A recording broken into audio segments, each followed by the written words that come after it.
नमस्कार दोस्तों, डेट है आज की 29 सितंबर 2023 और स्वागत है आपका एटोवेल डिस्कशन में। 3 इश्यूज आज हम डिस्कस करेंगे और तीनों के तीनों काफ़ी ज़्यादा इंपॉर्टेंट हैं। सबसे पहले हम आर्टिकल डिस्कस करेंगे इंडियन एक्सप्रेस का, भगत सिंह की पर्सनैलिटी से संबंधित 5 ऐसे एस्पेक्ट्स जो आमतौर पर बहुत कम जनता को पता है। फर्स्ट आर्टिकल यही डिस्कस करेंगे। दूसरा आर्टिकल द हिंदू का किडनी ट्रांसप्लांट डेफिसिट से संबंधित डिस्कस करेंगे और तीसरा आर्टिकल हम डिस्कस करेंगे डोपिंग से संबंधित एथिक्स का। ये आर्टिकल है किस प्रकार से स्पोर्ट्स पर्सन्स आज के समय में मैच जीतने के लिए डोपिंग करने लगते हैं, लेकिन ये स्पोर्ट्स के नाम पे कलंक है। और डोपिंग के मामलों में इंडिया का जो रैंक है वो दूसरा है पूरे वर्ल्ड में, रशिया के बाद। ये काफ़ी ज़्यादा चिंता की बात है। तो चलिए डिस्कशन स्टार्ट करते हैं। हमारी आज की डिस्कशन का first important article Bhagat Singh की आइडियोलॉजी से संबंधित है। इंडियन एक्सप्रेस के इस आर्टिकल में भगत सिंह जी की पर्सनैलिटी के ऐसे एस्पेक्ट्स हम जानेंगे जो शायद बहुत कम लोगों को पता है। आप देखो जीएस पेपर 1 के इस टॉपिक से आर्टिकल को रिलेट कर सकते हो। देखो यूपीएससी फ्रीडम फाइटर्स के ऊपर सीधा सीधा क्वेश्चन भी पूछती है और विभिन्न लीडर्स के बीच में, विभिन्न महान लीडर्स के बीच में आपस में उनके विचारों को कंपेयर करवाना, ये तो यूपीएससी की हॉबी है। कई सारे क्वेश्चन यूपीएससी इस पर पूछ चुकी है। तो शुरुआत में भगत सिंह से संबंधित बेसिक जानकारी। जन्म होता है 28 सितंबर 1907 को। कल यानी भगत सिंह की 116वीं बर्थ एनिवर्सरी थी। और देखो जन्म कहाँ पे होता है, लयालपुर डिस्ट्रिक्ट के बंगा गांव में, जो कि आज के पाकिस्तान का फैसलाबाद है। भगत सिंह की पर्सनैलिटी बहुत ही ज़्यादा करिश्मेटिक थी, मैग्नेटिक पर्सनैलिटी थी। जॉन सैंडर्स की हत्या के आरोप में भगत सिंह समेत दूसरे रेवोल्यूशनरीज जैसे सुखदेव और राजगुरु को फांसी दे दी गई थी, सिर्फ और सिर्फ 23 साल की उम्र में। इतनी कम उम्र में शहीद होने से पहले भगत सिंह ने देश के लिए, समाज के लिए बहुत कुछ कर दिया था। और जब देखो उनका ट्रायल चल रहा था ना, तो भगत सिंह का ट्रायल काफ़ी ज़्यादा फेमस हुआ था, लोगों में चर्चा का एक विषय बना था। ट्रायल के दौरान नेशनलिज्म की भावना लोगों में और ज़्यादा स्ट्रोंग हुई। अब जानते हैं भगत सिंह से संबंधित 5 ऐसी चीज़ें जो कम लोगों को पता है। सबसे पहली चीज़, भगत सिंह का जन्म देखो प्रोग्रेसिव फ्रीडम फाइटर्स के परिवार में हुआ था। उनके फादर किशन और उनके चाचा यानी अंकल अजीत दोनों ब्रिटिशर्स के अगेंस्ट पॉलिटिकली एक्टिव थे। उनके फादर यानी किशन जी जो थे, उन्होंने देखो बहुत ऐसा साहित्य स्प्रेड किया जो लोगों को अवेयर करता था ब्रिटिशर्स के अगेंस्ट। इसके लिए भगत सिंह के फादर को कुछ समय के लिए जेल में भी बंद कर दिया गया था, इस आरोप में कि आप ब्रिटिश राज के अगेंस्ट साहित्य को स्प्रेड कर रहे हो।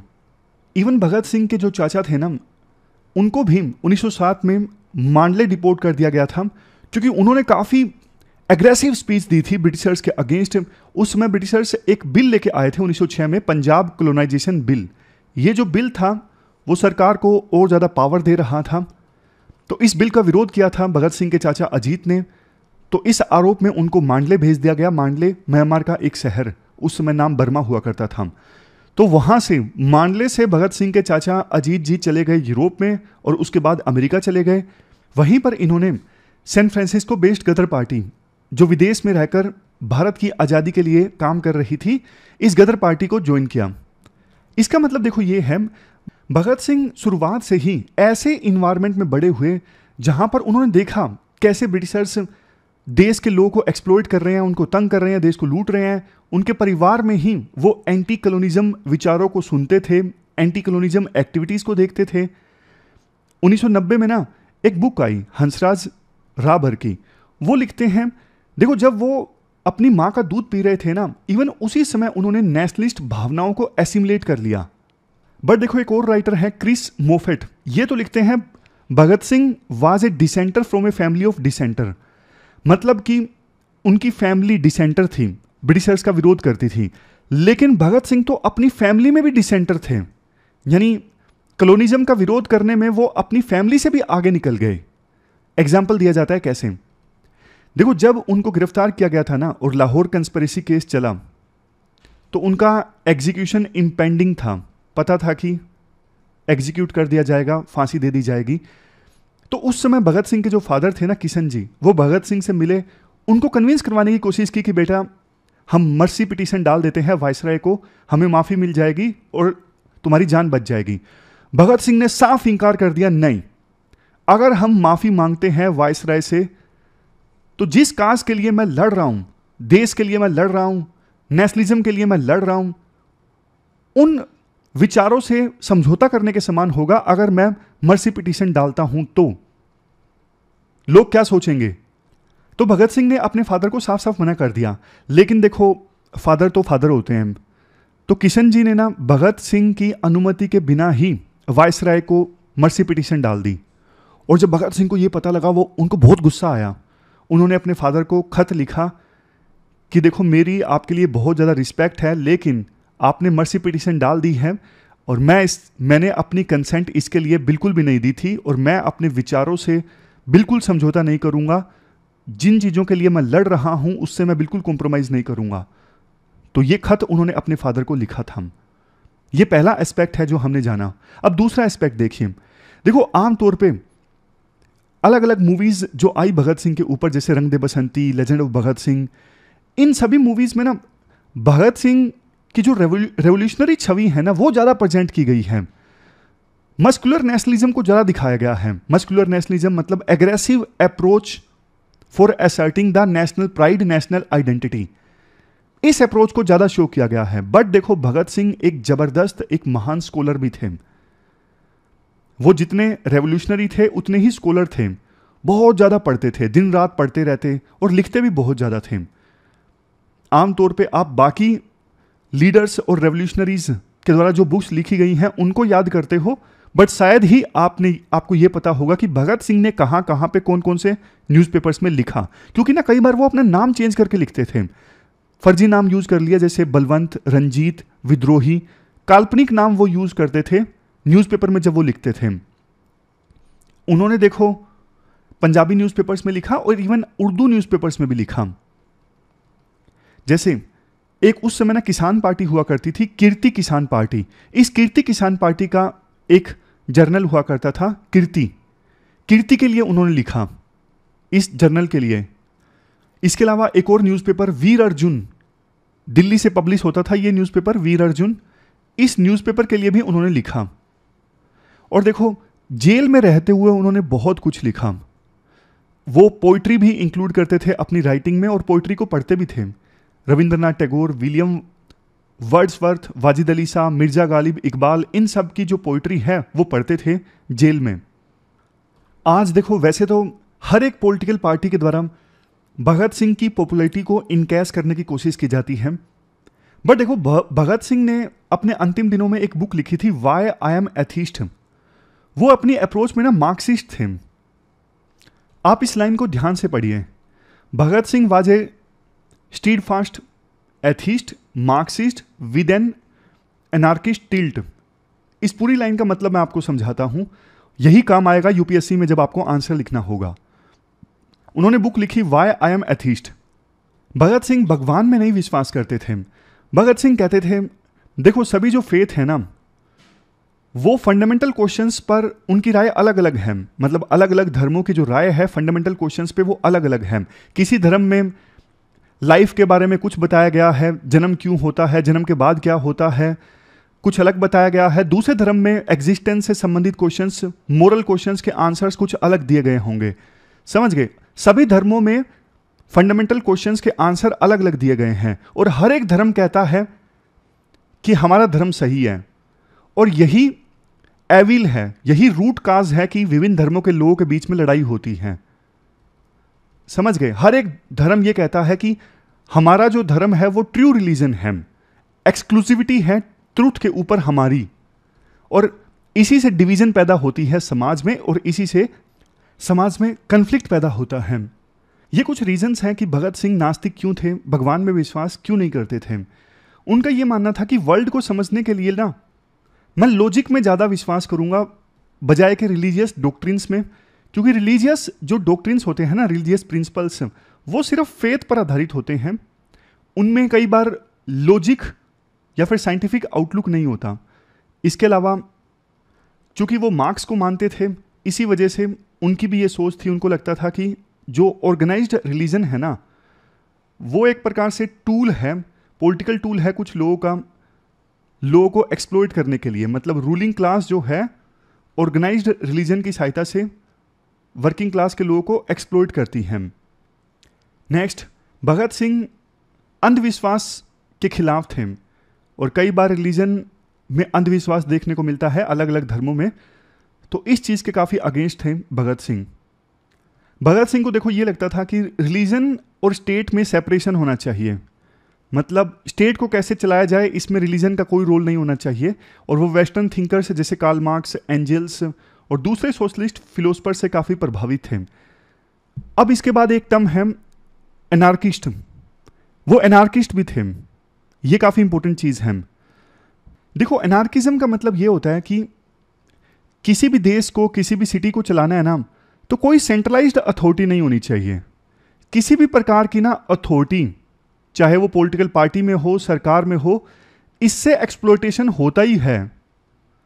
मतलब एक जगह पे मान लीजिए शहर में 10,000 लोग रह रहे हैं, तो बस 10,000 लोग आपस में मिलजुल के रहें, म्यूचुअल रिस्पेक्ट और म्यूचुअल एड से चलें। ऐसा नहीं होना चाहिए कि 10,000 लोगों का एक लीडर है जो इन 10,000 लोगों को चला रहा है।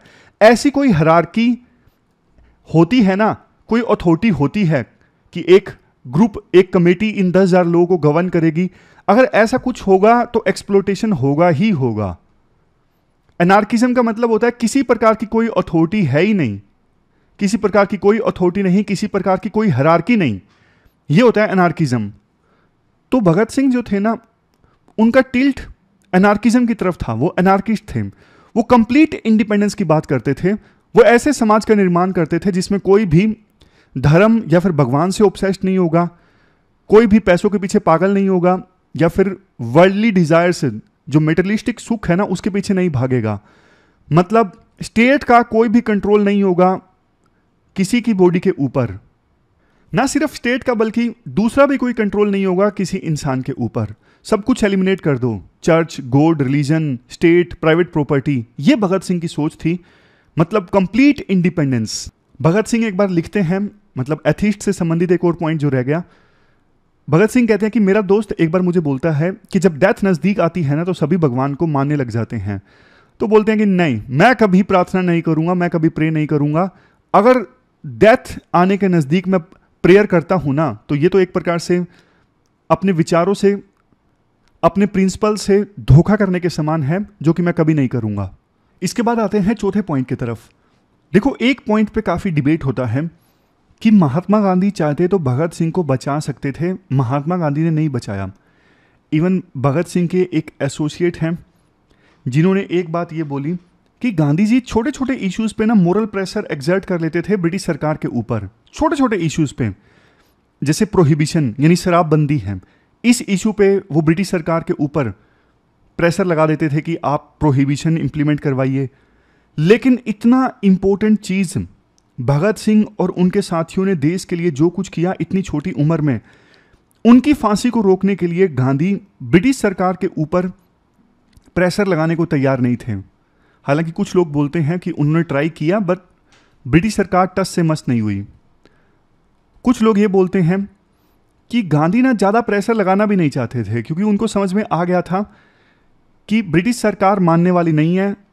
लेकिन अगर उन्होंने प्रेशर लगाया और सफल नहीं हुआ तो इससे जो स्ट्रगल है फ्रीडम के लिए वो प्रभावित हो सकता है। और आर्टिकल में कहा जाता है गांधी जी के विपरीत मोहम्मद अली जिन्ना ने ट्रायल जब भगत सिंह का चल रहा था ना, तो उस समय ब्रिटिश सरकार एक बिल लेके आई थी कि एक्यूज्ड के एब्सेंस में भी उनके खिलाफ मुकदमा चल सकता है। तो इस बिल का काफ़ी विरोध किया था जिन्ना ने। विरोध करते हुए ये बोला कि आप तो जस्टिस के जो फंडामेंटल प्रिंसिपल्स है ना, उनको ही सेक्रीफाइस कर रहे हो, ये तो फिर कोई जस्टिस रहेगा ही नहीं। जिन्ना ने भगत सिंह के लिए बोला कि जो इंसान देखो भूख हड़ताल करता है ना, हंगर स्ट्राइक करता है, उसमें आत्मा होती है, वो अपनी आत्मा से चलता है, वो अपने काज में बिलीव करता है। फाइनली देखो ब्रिटिश सरकार ये जो बिल लाना चाहती थी ना, वो बिल पास नहीं हुआ।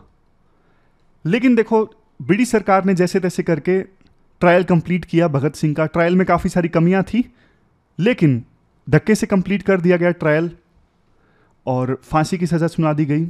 7 अक्टूबर 1930 को 300 पेजेस का जजमेंट आया था। नेहरू भी देखो भगत सिंह की फांसी के बहुत ज़्यादा खिलाफ थे।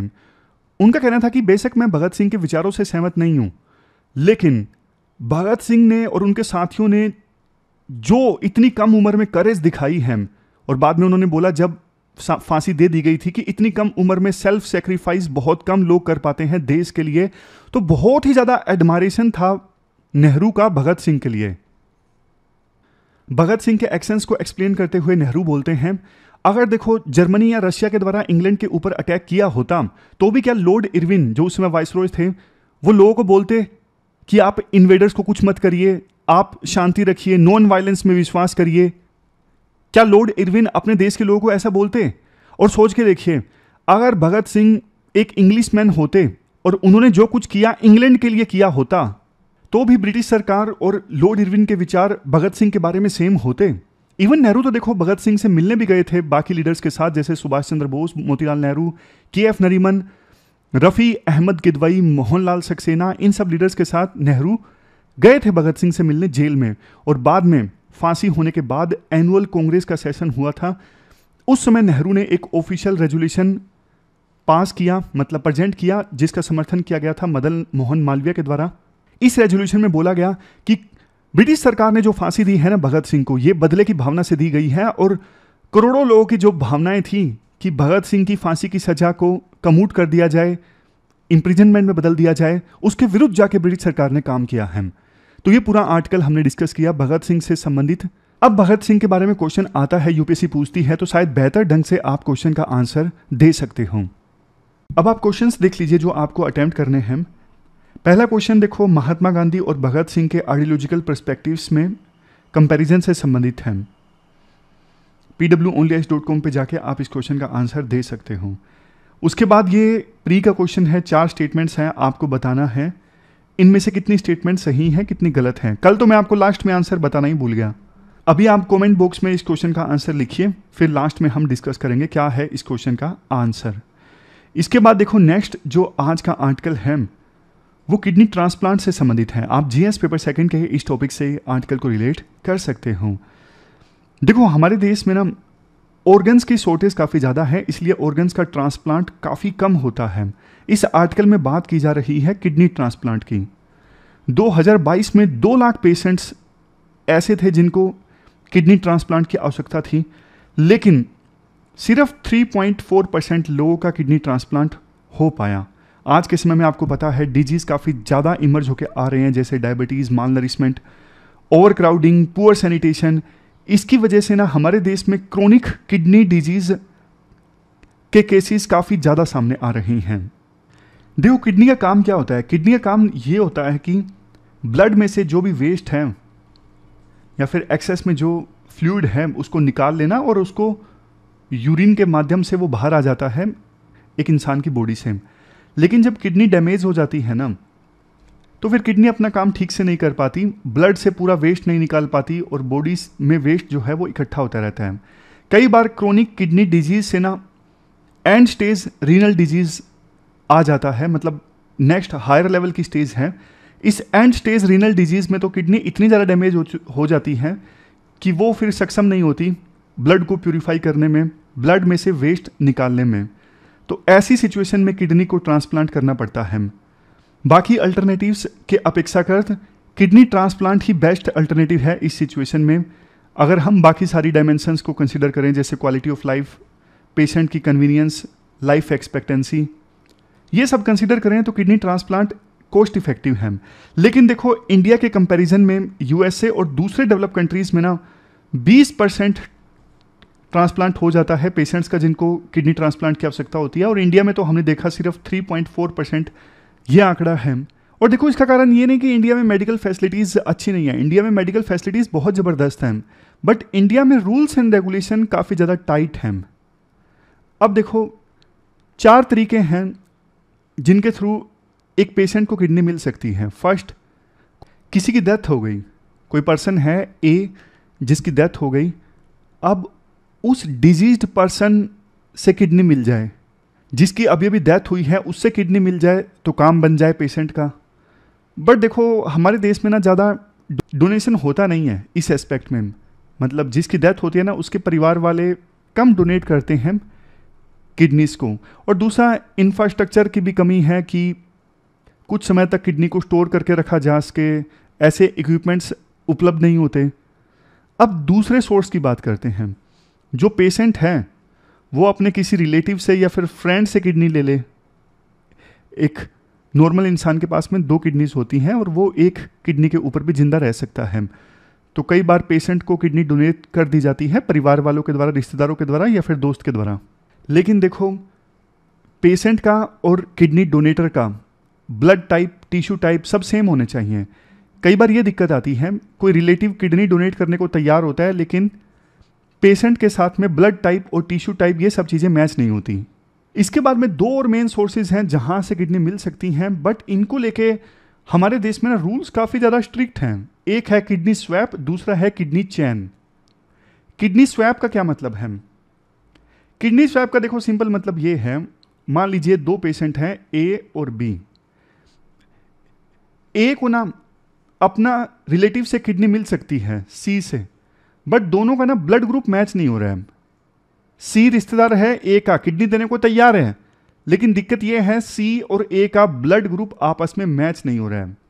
दूसरी तरफ एक और ऐसा केस है, बी भी एक पेशेंट है, बी को भी अपने एक रिलेटिव से किडनी मिल सकती है, लेकिन यहां पर भी दिक्कत है, डी और बी का जो ब्लड ग्रुप है ना आपस में मैच नहीं हो रहा है। लेकिन अगर देखो आपस में स्वैप हो जाए, चूंकि ए का ब्लड ग्रुप डी से मिल रहा है और सी का ब्लड ग्रुप बी से मिल रहा है, तो आपस में किडनीज को स्वैप कर लिया जाए। डी किडनी दे दे ए को और बदले में सी जो रिलेटिव ए का है वो किडनी दे दे बी को, तो ये है किडनी स्वैप। समझ गए ना? मतलब ए और सी आपस में रिश्तेदार हैं, सी ए को किडनी देने को तैयार है लेकिन ब्लड ग्रुप मैच नहीं होता, तो सी जो रिश्तेदार है ए का वो बी को किडनी दे दे और बदले में बी का रिश्तेदार डी वो किडनी दे दे ए को। इससे आपस में ब्लड ग्रुप मैच हो जाएगा। ये किडनी स्वैप का कंसेप्ट है, लेकिन हमारे देश में रूल्स काफ़ी स्ट्रिक्ट हैं और इसे इंप्लीमेंट नहीं किया जाता ज़्यादा। एक और है किडनी चैन। किडनी चैन में क्या होता है, यहां पर ध्यान से देखिए, ए का रिश्तेदार कौन? सी, और बी का रिश्तेदार कौन? डी। अब एक देखो नॉर्मल पर्सन है जिसका नाम है एक्स, वो वैसे ही अपनी किडनी डोनेट कर देता है। उसने पर्टिकुलर पर्सन को ध्यान में रखते हुए किडनी डोनेट नहीं की, वैसे ही कर दी मरने से पहले। तो एक्स की किडनी काम आ गई ए के, बदले में देखो सी जो ए का रिश्तेदार किडनी डोनेट करने को तैयार था लेकिन ब्लड ग्रुप मैच नहीं हो पा रहा था, तो वो नहीं कर पा रहा था।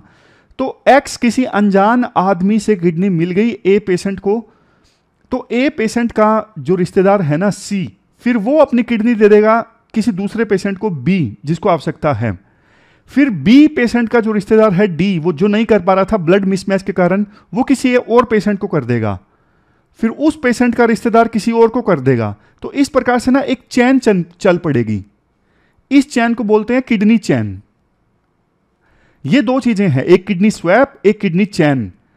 अगर अच्छे से इंप्लीमेंट होना तो बहुत से पेशेंट्स को किडनीज अवेलेबल हो जाएं, बट रूल्स काफ़ी ज़्यादा स्ट्रिक्ट हैं, इस वजह से ये कंसेप्ट ज़्यादा इंप्लीमेंट हो नहीं पाते। जैसे एग्जांपल के तौर पर जो स्वैप ट्रांसप्लांट है ना, वो वैसे इंडिया में लीगली अलाउड है परमिशन के बाद, लेकिन इसमें सिर्फ नियर रिलेटिव पार्टिसिपेट कर सकते हैं। यानी पेशेंट के हस्बैंड या वाइफ हो गए, पेशेंट के माता पिता हो गए, बिल्कुल जो नियर रिलेटिव है ना वही किडनी स्वैप ट्रांसप्लांट में पार्टिसिपेट कर सकते हैं, दूर के रिश्तेदार नहीं कर सकते।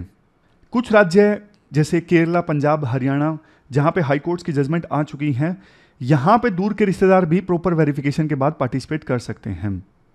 अब देखो, ये जो किडनी स्वैप या किडनी चैन है ना, तब पॉसिबल होंगे कोई नेशनल लेवल पे कोऑर्डिनेटिंग अथॉरिटी होगी, तभी तो पता लगेगा ना। जैसे मान लीजिए इंदौर में कोई पेशेंट है ए, जिसका रिश्तेदार किडनी डोनेट करना चाहता है लेकिन ब्लड मिसमैच हो रहा है, ब्लड ग्रुप, और मध्य प्रदेश के किसी दूसरे शहर में, फॉर एग्जांपल जबलपुर में कोई और पेशेंट है जिसका ब्लड ग्रुप एक रिश्तेदार से मैच हो रहा है। तो इन सब पेशेंट्स का डेटा मैनेज करने के लिए और कौन डोनेट कर सकता है उसका डेटा मेंटेन करने के लिए कोई नेशनल लेवल पे कोऑर्डिनेटिंग अथॉरिटी होनी चाहिए ना, जो कि नहीं है। नेक्स्ट पॉइंट, अगर देखो आप केरला को छोड़ दें, केरला को छोड़ के सभी राज्यों में अगर कोई भी पर्सन अपने रिश्तेदार को छोड़ के किसी को, अनजान आदमी को किडनी डोनेट करना चाहता है तो ना वो नहीं कर पाएगा। मतलब अल्ट्रुइज्म से कोई किडनी डोनेट भी करना चाहता है तो वो नहीं कर पाता, ऐसे लाज हैं। और ये इसलिए है क्योंकि देखो बहुत से लोग ना पैसों के चक्कर में किडनी डोनेट कर देते हैं, या फिर आपको पता है क्राइम भी चलते हैं, किडनियाँ निकलवा ली जाती हैं। इसी वजह से सरकार ने इतने स्ट्रिक्ट नॉर्म्स जो हैं वो बना के रखे हैं। बट अब देखो समय के हिसाब से इन लॉज में रिफॉर्म्स की आवश्यकता है, ऐसा राइटर बोलते हैं। हमारे देश में 1994 में एक कानून आया था, transplantation of human organs and tissues act 1994। इसमें जिन लोगों की ब्रेन स्टेम डेथ हुई है ना, उनसे किडनी ट्रांसप्लांटेशन की पॉसिबिलिटी को रिकॉग्नाइज किया गया था। इसके बाद 2011 में अमेंडमेंट हुआ, स्वैप ट्रांसप्लांट को लीगलाइज किया गया और एक प्रोग्राम इनिशिएट किया गया था, national organ transplant programme. But देखो लीगलाइज करने के बावजूद रूल्स इतने कड़े थे कि किडनी स्वैप हो ही नहीं पाता। और ये जो प्रोग्राम चलाया था नेशनल ऑर्गन ट्रांसप्लांट प्रोग्राम, ये भी ज़्यादा सफल नहीं हुआ और नेशनल नेटवर्क जो बना किडनी ट्रांसप्लांटेशन से संबंधित वो भी काफ़ी ज़्यादा वीक है। फिर 2014 में transplantation of human organs and tissues rules 2014 आए, लेकिन इसमें भी सिर्फ नियर रिलेटिव्स को अलाउ किया गया स्वैप ट्रांसप्लांटेशन के लिए और दूर के रिश्तेदारों को अलाउड नहीं किया गया। फिर 2023 फरवरी में यानी इसी साल गवर्नमेंट ने रिफॉर्म्स किए और एज और डोमिसाइल रिक्वायरमेंट में थोड़ी फ्लेक्सिबिलिटी दी। जो पेशेंट्स किडनी ट्रांसप्लांटेशन के लिए रजिस्टर करवाते हैं उनके लिए, मतलब थोड़े बहुत रिफॉर्म्स तो सरकार लेकर आई है, लेकिन किडनीज की अवेलेबिलिटी नहीं है तो सरकार क्या करेगी। तो इसलिए अल्ट्रुइस्टिक डोनेशन को एंकरेज करना चाहिए। कोई देखो अपनी इच्छा से अपनी किडनी को डोनेट करना चाहता है, बिना पेशेंट को जाने, बिना पेशेंट का नाम जाने, जैसे ब्लड डोनेट करते हैं ना, पता ही नहीं होता कि ब्लड किसको मिलेगा, वैसे ही कोई अपनी किडनी को डोनेट करना चाहता है तो कर सके। ऐसा रिफॉर्म सरकार को लाना चाहिए। देखो Australia, Canada, Israel, Netherland, USA, ये सारे देश अल्ट्रुइस्टिक डोनेशन को अलाउ करते हैं। स्पेन, यूके, इनकी तो नेशनल लेवल की रजिस्ट्री है किडनी चैन और स्वैप के लिए। यूएसए में किडनी ट्रांसप्लांट ज़्यादा होता है, जिसका रीज़न ये भी है कि यूएसए में किडनी स्वैप और किडनी चैन के केसेस ज़्यादा सामने आते हैं। स्पेन ने तो इवन इंटरनेशनल कोलैबोरेशन की है किडनी एक्सचेंज के लिए। तो इंडिया को भी इन बेस्ट प्रैक्टिसेस से सीखना चाहिए और हजारों जानें जो बचाई जा सकती हैं उनको बचाया जाना चाहिए। इसके बाद देखो नेक्स्ट जो आर्टिकल है हमारा आज का, वो डोपिंग से संबंधित है। डोपिंग मतलब उन सब्सटेंसेस का इस्तेमाल करना जो देखो बैन है। मतलब एथलीट्स जो है ना, अब खेलों में, स्पोर्ट्स में अपनी परफॉर्मेंस को बूस्ट करने के लिए ना काफ़ी बार ड्रग्स ले लेते हैं और वो ड्रग्स बैन होते हैं जिनका इस्तेमाल नहीं किया जाना चाहिए खेल स्पोर्ट्स के दौरान। लेकिन फिर भी एथलीट्स जीतने के लिए, अपनी परफॉर्मेंस को बूस्ट करने के लिए ऐसे सब्सटेंसेस को यूज कर लेते हैं, ये होती है डोपिंग। कंटेक्स्ट भी देखो यही है कि हाल ही में दिल्ली एथलीट्स चैंपियनशिप में कुछ डोपिंग के केसेस सामने आए और इंडियन एथलीट्स में देखो डोपिंग के केसेस काफ़ी ज़्यादा सामने आ रहे हैं। ये चिंता की बात है, इंडिया की रेपुटेशन के लिए सही नहीं है। देखो सबसे ज़्यादा जो डोपिंग के केसेस आज सामने आते हैं ना, या फिर आए हैं, वो रशियन एथलीट्स में सामने आए हैं 120 के आसपास, और दूसरा नंबर इंडिया का है 59। ये ऐसा नंबर है जो इंडिया कभी नहीं रखना चाहेगा। वॉशरूम्स में जहाँ पे देखो एथलीट्स खेलते हैं ना, वहाँ पे वॉशरूम्स में इस प्रकार की जो इमेजेस है ना आम हो गई हैं। सिरिंज वगैरह मुकाबले से पहले ये एथलीट्स अपनी बॉडी में इंसर्ट करते हैं। और डोपिंग को रोकने के लिए जो नेशनल एंटी डोपिंग एजेंसी है ना, वो बिल्कुल ही इनइफेक्टिव साबित हुई है। मतलब स्टाफ कम है, डोपिंग को रोक नहीं पा रही है एंटी डोपिंग एजेंसी। देखो वर्ल्ड एंटी डोपिंग कोड ये कहता है स्पोर्ट्स में ना कुछ वैल्यूज इन्वॉल्व हैं। क्या? ह्यूमन स्पिरिट को सेलिब्रेट करना, बॉडी को सेलिब्रेट करना, ह्यूमन माइंड को सेलिब्रेट करना। जीतना इंपॉर्टेंट नहीं है, लेकिन खेलना इंपॉर्टेंट है। आप अच्छी भावना से खेलते हो, एथिक्स को इनकलकेट करते हो खेलने के दौरान, फेयर प्ले होता है, ऑनेस्टी से आप खेलते हो, ये ज्यादा इंपॉर्टेंट है। स्पोर्ट्स हमें बहुत सी वैल्यूज सिखाता है, जैसे fairness, team building, equality, discipline, inclusion, perseverance, respect. ये सारी वैल्यूज स्पोर्ट्स हमें सिखाते हैं। बावजूद इसके देखो इतने सारे जो एथलीट्स हैं वो डोपिंग करते हैं जीतने के लिए, जो सही नहीं है। लेकिन क्यों करते हैं एथलीट्स ऐसा? क्योंकि देखो स्पोर्ट्स में ना आज के समय में कंपटीशन काफ़ी ज़्यादा हो गया है। खेल को जीतना जीवन मरण के समान हो गया है, और जिस स्पिरिट के साथ पहले स्पोर्ट्स खेला जाता था उस स्पिरिट के साथ नहीं खेला जाता, क्योंकि स्पोर्ट्स का ना कॉमर्शलाइजेशन काफ़ी ज़्यादा हो गया है। इतना इतना पैसा इन्वॉल्व हो गया है, जीतने पे इतना इतना पैसा मिलता है, कुछ लोगों को फेम से प्यार होता है। तो इतना कुछ इन्वॉल्व हो गया है स्पोर्ट्स में, इसी वजह से जो एथलीट्स हैं ना, उस भावना के साथ स्पोर्ट्स नहीं खेल पाते जितना पहले खेला करते थे। टेक्नोलॉजीज में काफ़ी एडवांसमेंट आ गई है। एथलीट्स को लगता है कि हम ये जो ड्रग्स इस्तेमाल कर रहे हैं ये पकड़ में नहीं आएंगे, पता ही नहीं लगेगा डोपिंग एजेंसी वालों को कि हमने इन ड्रग्स का इस्तेमाल किया है। यानी ऐसी ऐसी ड्रग्स आती हैं जो डोपिंग डिटेक्शन टेक्निक से आगे होती हैं, और डोपिंग डिटेक्शन टेक्निक्स उन ड्रग्स को पकड़ नहीं पाती। ड्रग्स लेने की वजह से और ड्रग्स के जो केसेस सामने आते हैं ना, तो इससे पता लगता है कि एथलीट्स की मेंटल हेल्थ कैसी है, उनके ऊपर कितना प्रेशर रहता है, क्या कुछ चल रहा है उनके जीवन में। कुछ केस स्टडीज बताई जाती हैं। लांस आर्मस्ट्रॉन्ग बहुत फेमस हुए थे, बहुत बार इन्होंने cycle race tour de France जीता, कैंसर सर्वाइवर थे। लेकिन देखो 2012 में इनके ऊपर आरोप लगे कि कई सालों तक इन्होंने डोपिंग की थी। शुरू में तो इन्होंने मानने से इनकार कर दिया, लेकिन इनसे 7 टूर दे फ्रांस के जो टाइटल्स थे वो छीन लिए गए, ओलंपिक स्पोर्ट्स से बैन कर दिया गया पूरी लाइफ के लिए। आखिरकार 2013 में इन्होंने माना कि हाँ, मैंने कॉम्पिटिटिव रहने के लिए डोपिंग की थी, ड्रग्स लिए थे, क्योंकि बाकी साइकिलिस्ट भी ऐसा कर रहे थे। चन्नू वेट लिफ्टिंग में 2010 सितंबर में इनके ऊपर आरोप लगा बैंड सब्सटेंस यूज करने का। Monika Devi weightlifting, Narsingh Yadav wrestling. अब क्वेश्चन उठता है क्या किया जाना चाहिए डोपिंग के केसेस को रोकने के लिए।